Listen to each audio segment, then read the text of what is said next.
Coffee.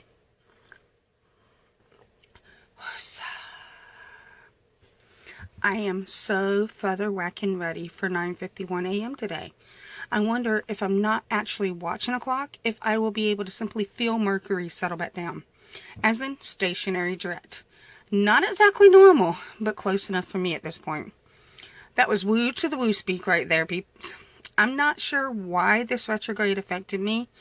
And if what I've been seeing on social media is right, so many others so badly. But OMG, it was like WTF. Like riding a freaking roller coaster without a seatbelt. I mean, I'm bipolar, but I'm not a rapid cycler. I don't do anything with much speed unless it's talking. I can talk 90 miles an hour, you know. But there has just been some uber neggy shenanigans going on. If you've been going through difficulties with miscommunications, electronical flabbergasting, mood swings, etc., etc., etc., for the past 3 weeks, you are not alone. And I don't mean in the there are aliens among us not alone. I mean oodles of poodles of people have been joining you in this madcap adventure. And while I'm all about adventure, this is one rabbit hole I will be glad to be climbing out of. My eyeballs literally cannot handle any more tears. Of course, things won't be totally back to norm for another week, but at least it won't feel like the emotional undercurrent has a hold of your feet, pulling you down into Davy Jones's locker. I absolutely adore social media, as I have said before, and will probably say again, and again, and again. With all these sites, I've been able to connect with some of the most wondrous people from all over the world. But for the past 3 weeks, it's shown me that communication over the net is extremely problematic. I've seen all kinds of posts getting ripped to shreds while I'm sitting over here in my little studio cubicle going, huh?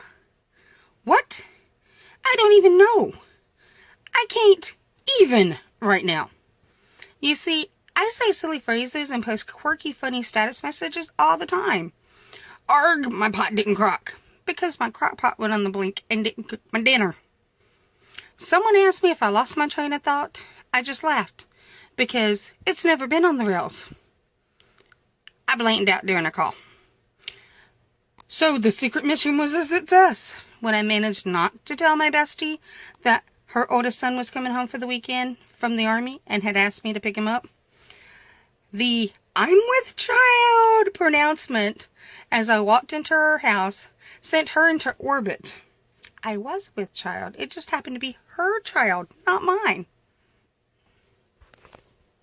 That one right there. Sorry if that little flippy made anybody nauseous. I'm so sorry.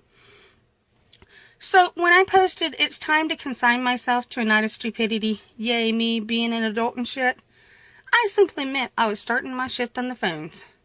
But evidently, that pushed an acquaintance's buttons. I got a PM, in all caps, about how dare I insult her like that. My response was, "What'd I do?" And she is off and running about how she is tired of people commenting on how she's totally and completely effed up her life. How she doesn't know how to do anything right. How she just can't stand judgmental people like me. And on, and on, and on, and on. I let her blow steam for a bit, and then sent a reply. Do you feel better now? To be honest, that kind of snatched the starch right out of her panties. When it was clear that she was calmer, I told her, "Hey, I'm sorry you took it as an insult. It was a funny way of saying I'm on my way to hell. I mean work message. If you interpreted it as anything else, please know that's not what I meant it to be. Would you like to talk about what's really bothering you?" I didn't get a response for the longest time. And when she did finally send a reply, it turned out she was feeling guilty about a bunch of things that had nothing to do with me and everything to do with her. Because she had brought it to a one-on-one level, I was able to communicate directly with her. But often, that's not possible in this electronic world. People get upset and start screaming and then run away. I can't talk. without facing the truest of truths. The problem is their perception of what was said, not the words that was said. And that, my friends, is what we have to be guarded against. Not that we say or do something wrong. It's that the elusive someone will take it wrong. It's not you. It's them. It's how they interpret your words. You didn't set out to hurt them. You were just expressing your feelings, your thoughts, your soul in a way that best suited your own personal style. They chose to make it and you look like the bad guy. And simply put, you are not it. Well, that's as deep as I want to go today. So, peace out, Soul Brights, and I hope your day is glitterful and magical.